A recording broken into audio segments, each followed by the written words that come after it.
Well, realistically, it's one of the craziest propositions of all time. He's constantly moving, and then punches are coming, and he loops punches around your guard, and he's constantly shifting his feet, and you think he's going to be there, and he's over here, and it's like this overload of thinking. It's not a casual, relaxed fight where you can kind of move around and get your groove, and he's going to stay on the outside, and you're going to... No, it's just constant. For me, personally, I'm on a different level than everybody. And when it comes down to boxing, because Devin, he's a boxer. Joe Rogan spoke candidly about the possible clash between Devin Haney and Shakur Stevenson, cautioning that overlooking Stevenson would be a serious mistake. He emphasized how Shakur's blazing hand speed and quick-fire combinations could quickly put Haney under pressure and take control of the fight. Terrifying human being. Terrifying.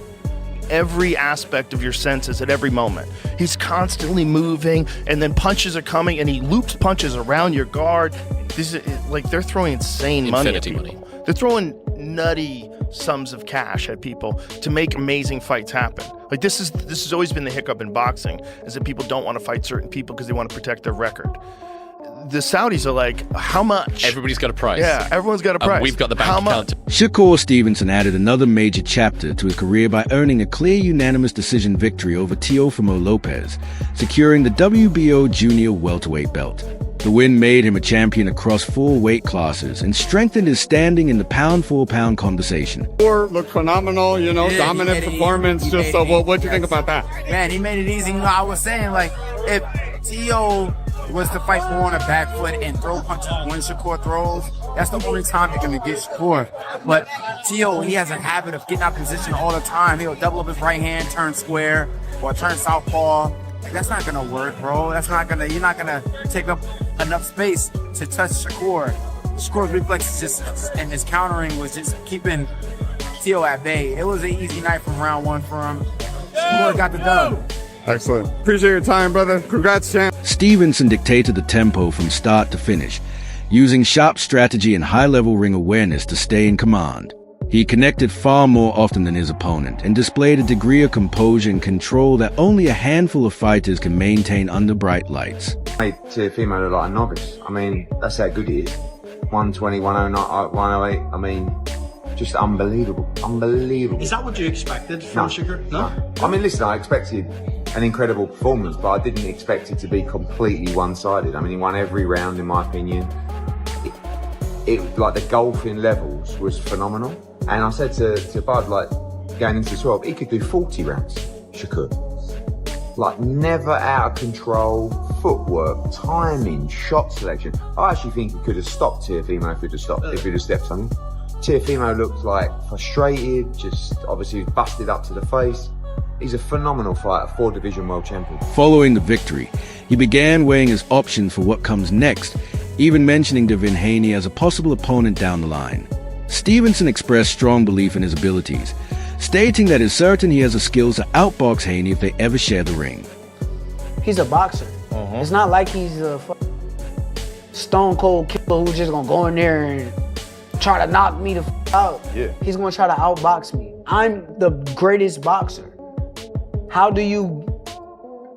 So that's how I feel about the fight. Yeah. But it all gotta make sense from a business standpoint. I don't like getting up here and negotiating against myself. And, for sure.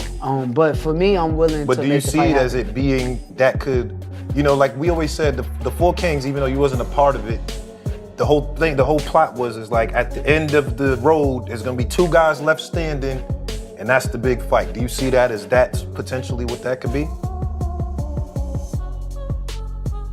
I'm a bad motherfucker. Yeah. You are. At the end of the day, Devin Haney is a bad motherfucker in his own right, but when you say like 2 guys standing, there's only 1 guy with me, and that's me. Like, I don't see 2 guys, I don't see 3 guys. I used to, like, that was young Shakur. However, Stevenson has stated that any bout he takes at 147 pounds would come with specific conditions, including a rehydration limit. In his view, drastic weight gains between the weigh-in and fight night can create an unfair edge, so he wants safeguard in place to keep both competitors on equal footing. I want me to come to 147. I'm coming in with rehydration clause. I don't even do that. But why am I going up to these guys' weight classes if I'm not planning on going there? So any of y'all want to fight me at 147? Yeah, rehydration. 10 pounds. 10-pound rehydration. That like the IBF rule, basically. You gotta understand. That means on fight night, when we get in the ring, they're gonna be 157, maybe 158. Max. No bigger than 160 that night. Right. I'm cool with that. So if we could get it like, all right, like the IBF rule, 10-pound rehydration. Yes, but think about it. If there's no rehydration clause, these guys gonna get it up to 170 pounds. Yeah, 175. I'm in the 140s on fight night. Yeah. So if I'm 140, they 170. Bro, what am I in here wrestling around with these? Right. Joe Rogan made it clear that he has full faith in Shakur Stevenson's abilities, explaining that even without a rehydration clause, he doesn't see it affecting the outcome. In Rogan's view, Shakur's elite technique, hand speed, and sharp ring IQ are more than enough for him to outclass opponents, even at 147 pounds. It's nothing. And there's some sort of a rehydration clause. Listen, kids, it ain't gonna matter. He's not gonna come in drained. What he's gonna do is just do extra cardio, and that's just gonna make him more dangerous. He's gonna be terrifying. Tyrone Crawford also gave Stevenson high praise, pointing out just how advanced his skill set is. He hinted that many fighters aren't eager to face Shakur, suggesting that his tricky style and technical precision make him a nightmare matchup inside the ring. The reason why certain fighters didn't want to take the chance to step in the ring with this fighter. He's great. A lot of people started saying, oh, he's a runner, he's this, he's that. Just to detour people from being excited to see him fight because he's not knocking people out and all that crazy stuff. But they would see why people really don't want to get in the ring with him come tomorrow. I know you've shared the ring with him, sparring plenty of times. What makes Shakur Stevenson great? What makes him different? What makes him, I don't want to say an ilk of yourself, but in the same kind of era, the Bud Crawford era, he's got a Shakur Stevenson era coming. Everything. The offense, the defense, the poise, the rhythm, the distance, the timing, the punch placement, the react time. Like, I can go on and on. You know, the toughness, the grit, the grind. Like, he's amazing. You know, and tomorrow he will show it. How do you think it ends tomorrow night? Do you believe that Shakur Stevenson can stop Teofimo Lopez? Because people aren't really talking about that. Listen, if T.O. get out of line, you know, he can get hurt. You know, but I see Shakur outboxing him to a decision, a unanimous. Stevenson shared that he feels a step ahead of the competition at both 135 and 140 pounds, pointing out that he's already handled every opponent placed in front of him in those divisions. In his mind, his speed, talent, and technical sharpness clearly set him apart from the rest of the field. Because of that dominance, fans have started calling for him to test himself at 147. Shakur explained that people want to see tougher challenges simply because they watch him control the lower weights with ease. He believes moving up to welterweight would open the door to bigger, more exciting fights and once again show that his skill set can succeed no matter the division. 147 thing, because it's like, okay, oh, he's better than everybody at 135, 140. Nobody could beat him, so now we got to test him out at 147. That's how. Because he that good. Yeah, but you know that though. That's the. But tell me I'm that good then. Tell me I'm that good then. Yeah. If that's how y'all feel, tell me. I want to hear it. Yeah, I like that. I will say yes, you are that good.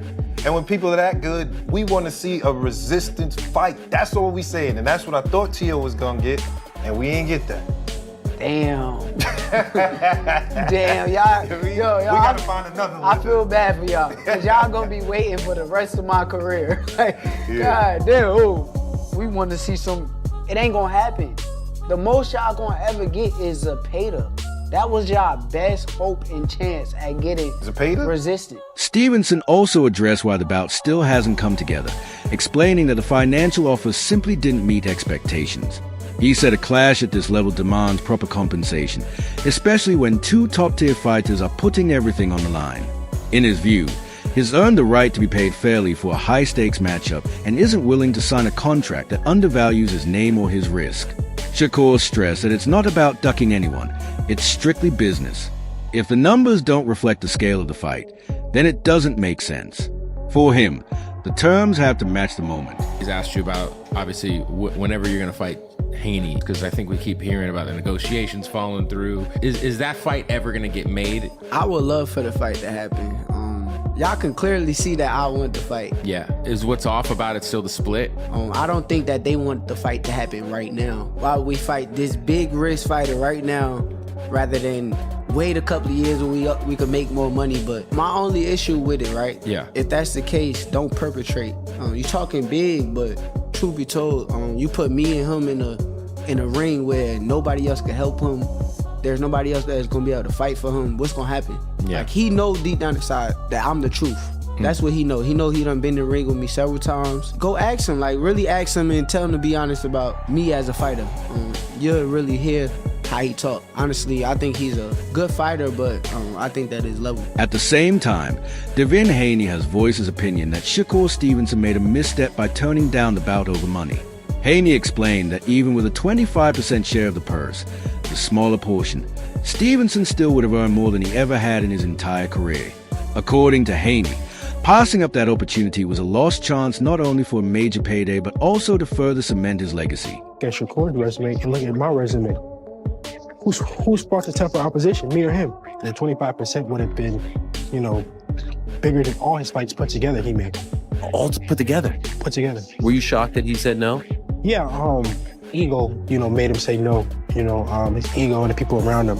Kambosos offered me the 22% and the 2 fights to go to Australia and to go sign with a different promoter and to, get the vaccine and go do this and do that.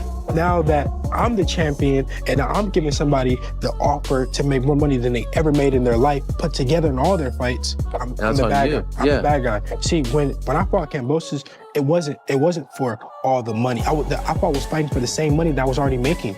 I know that I could beat him. I know that once I win, I'm gonna be able to call the shots and make all the money myself. So now it's that time. And they don't want. Timothy Bradley Jr. has praised Shakur Stevenson, saying he possesses everything needed to become boxing's next major star.